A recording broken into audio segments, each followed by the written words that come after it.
Hi guys, welcome back to my channel. Thank you for stopping by. As always, I am so excited to have you here. Today's topic, as you can see, is the things I learned from Women Convention 2024.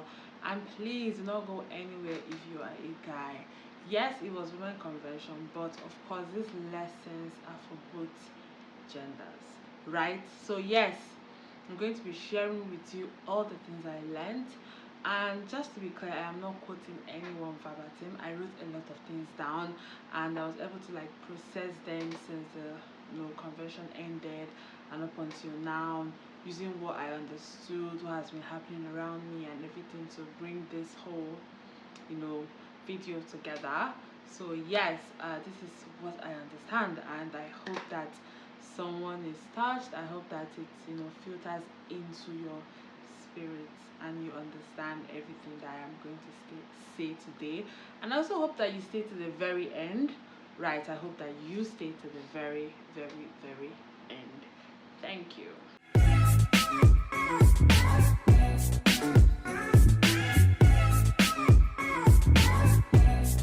So yes, I learned about revival that comes from unity in prayers. I learned about taking over from the Babylonians. I learned about finance. Yes, the finance part was very interesting and I have a testimony to share on that side. So do not go anywhere. You have to wait for that testimony because it might just actually change your life. So right, I learned a lot of things, but let's start with taking over from the Babylonians. So I'm reading from my book because I wrote some things down. So yes, a human system of religion based on the traditions and authority of men and not God. And from everything the preacher said, I understood that the Babylonians are people who are in high places, but instead of going the way of God, they are going the way they want, and is of destruction. And one thing I know is that it's either you're with God or you're with the devil. So if you're not fully with God, then you're on the other side. It's very simple. Either it's black or white.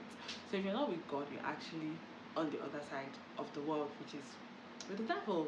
So these people are not doing the right thing. You find them in government, you find them in all the sectors of the country, and not just Nigeria, in the whole world. You see these people in high places. They are taking over high places, they are taking over the best of positions, and instead of them to make a difference, they are not making that difference that is needed. Right? If you check out the educational system now, there's a lot of vices going on, children getting into cultism, there are pedophiles everywhere. And in schools now, you realize that we don't even teach our children values. There is no value like in the curriculum. That it's not just about maths, English, social studies, and the rest. These students or these young ones need to know about values, the core values: humility, kindness, perseverance, diligence. All these things are not being taught in depth. All these things are just being mentioned in passing, and that is not actually the way to go. So the teachers even getting this job, or people who call themselves teachers, they don't even have these values. So how can they actually teach these children these values?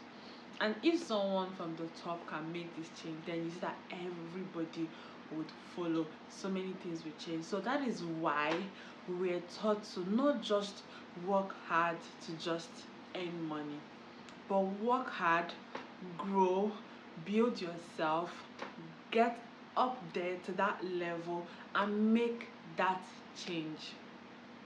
God will not allow you to get there if it feels like you that think that you're a Christian and you're actually just a hypocrite. So if you really want to make that difference, you have to, there's so much to do, there's so much sacrifices to be made. You have to surrender totally to God. You have to pray every day. You have to pray about wisdom, knowledge in Christ, the fruits of the Spirit. You have to let go of so many things for God to come into you, take over and help you build.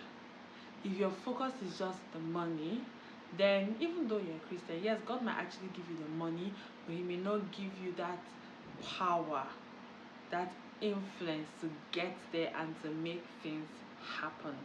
You cannot be lazy about these things. If you're going to take over, you need to be mean about it. You need to pray every day, and you need to work hard.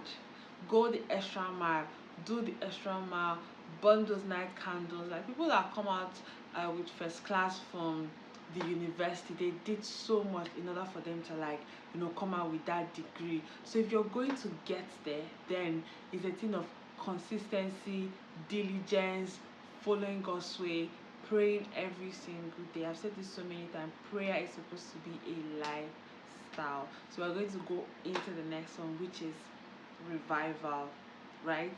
If you're going to get the revival that, if anyone is going to get a revival that they so desire, or if a city, a place, a country, a church, then there have to be unity in prayers. Even if it's only 5 people that are praying, what I was taught was that if God or the Holy Spirit comes and goes through and sees that deep in their hearts they are all praying for that one thing in love, in harmony, He's going to descend, like He's really going to answer them.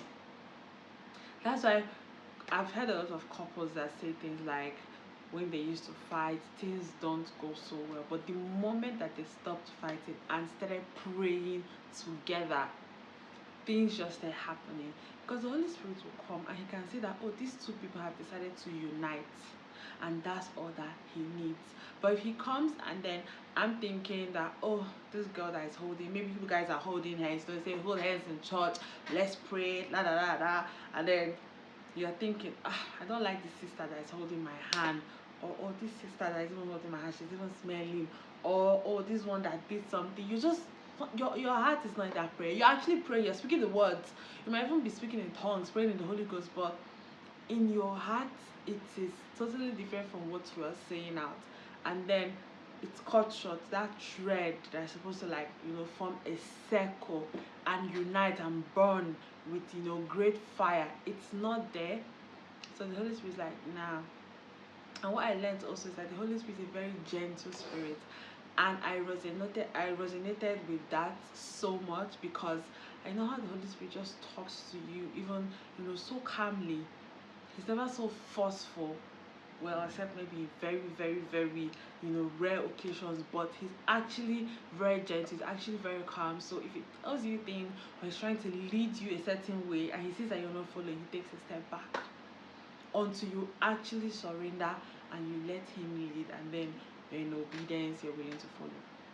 So when the Holy Spirit comes and he sees that these people are not united, then there will be no revival, right? There will be no revival. You cannot want revival and the sister beside you or the brother beside you is not praying the same thing. So that's why also when people want to pray about revival, if you know you're not interested, don't join, because you're actually, if you're joining and you're not in that unified moment with them, you're actually going to cut short the glory of the Lord. You're not going to allow it to come in its full and beautiful nature. They will not get what they want. So when you're tired, you don't feel like praying, let those other people pray. Even if they are 3, even if they are 4, if they are united, things will change.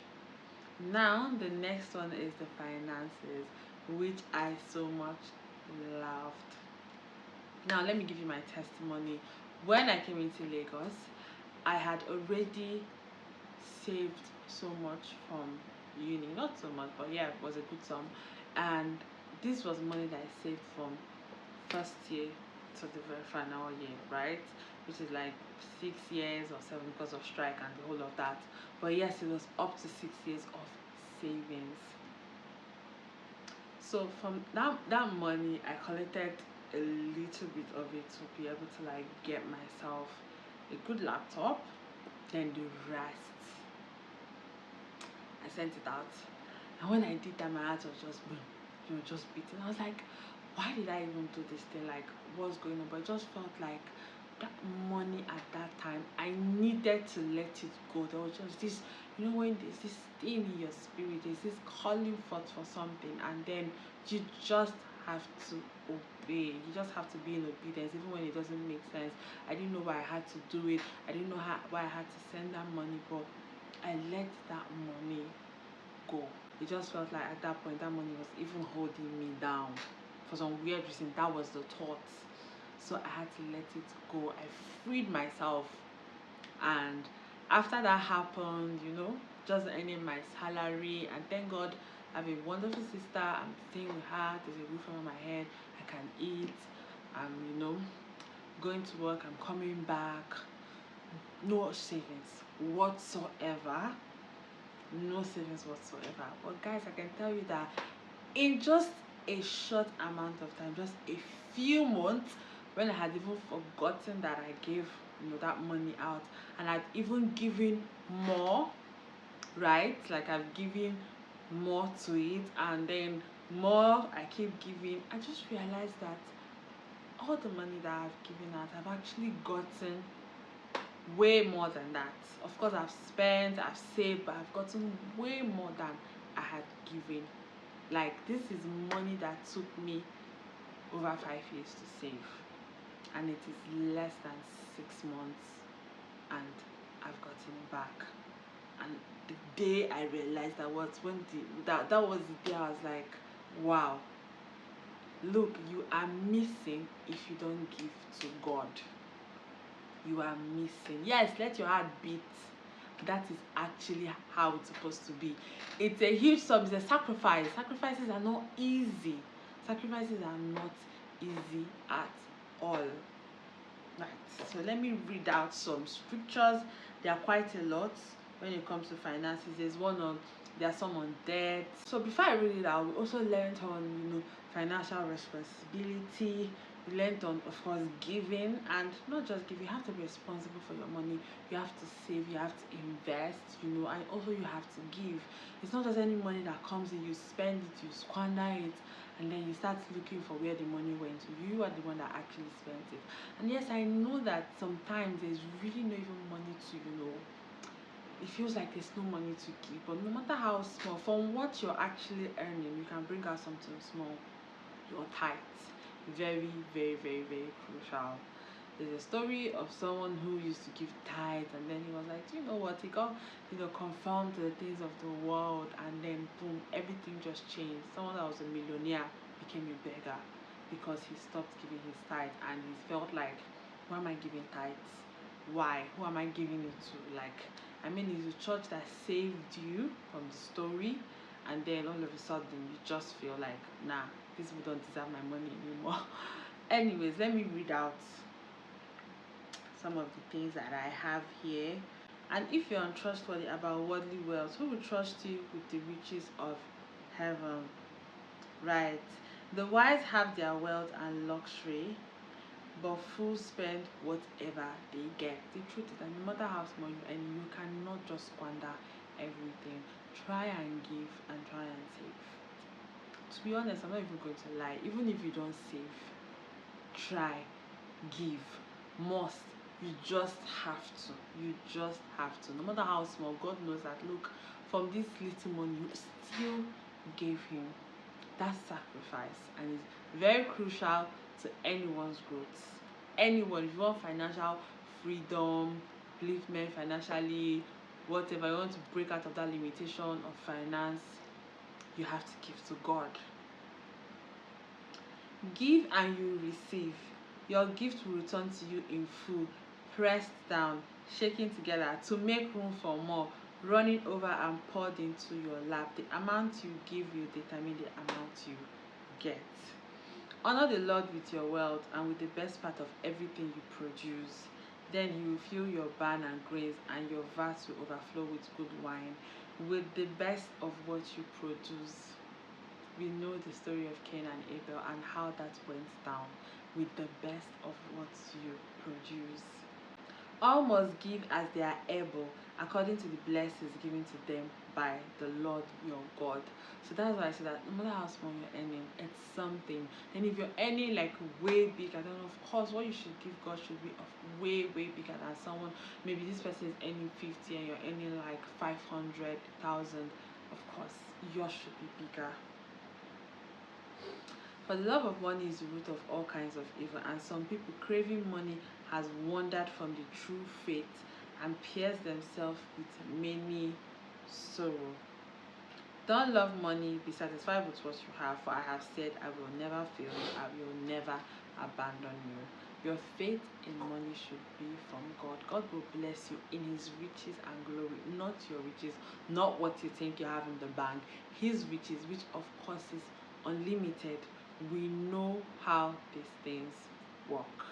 And the last but not the least is the blessings of the Lord makes a person rich, and He added no sorrow with it.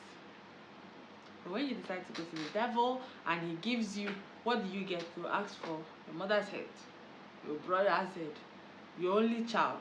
There's always this very painful sacrifice that you have to give to gain riches when it is not coming from God.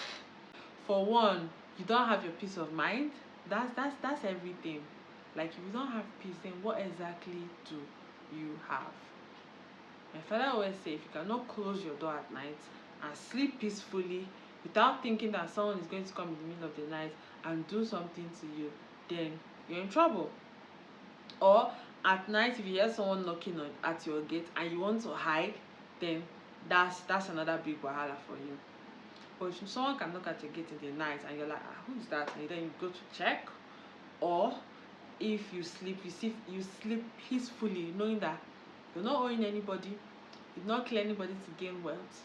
The Lord is your shepherd, and of course He's guiding you all through the night during your slumber. Then that's all that matters. That's really all, like really all that matters, right? I tried to make this as snappy as possible, so I hope this video is not that long, because I don't really know what's reading. Then there's something that I wrote down that day also that I want to get, and the first one, like, just to conclude the video, the first one is, it's not about how much you have heard, but how much has filtered into your spirit. That's one. Secondly, this one really touched my heart. They said, familiarity is the burial ground for revival. If you get too familiar, nothing moves you anymore. It is bad for a believer. Meaning that when the things of the Lord doesn't touch you again, maybe when they are preaching or singing praise and worship, you're so I've heard this before now. Wow, that's like a burial ground for revival. Like, the love of God is new. It's new every morning.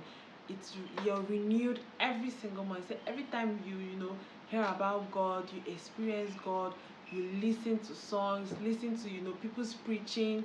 It's like you're like, wow. You know how people listen over and over again to one preacher's video? Like, you watch a YouTube video of Pastor, maybe Apostle Michael or Robo, and then you can rewatch that same video again, and for every time you rewatch it, there's something new you're learning, you're filled, you're excited. That is how you're supposed to be. This is just how it is. Every time I go to church and then they're singing worship, most especially, I'm always so happy, like, wow, I'm glad I'm here every single time, every single Sunday, every day. There's something just new about God. That is how it's supposed to be. But when you get so familiar, and then you get uninterested, and when you're uninterested, how can you pray every day? How can you worship God every day? How can you even want to give to this God? Like, it's like there's a blockade. So you need to break it down. You need to pray that you don't get too familiar. Pray against familiarity with God. Pray against it. Every day you should bow your head and be so wowed. Like, every day is like, wow. So yes, that is it for this video. I hope you learned one or two things. Drop your comments in the comment section.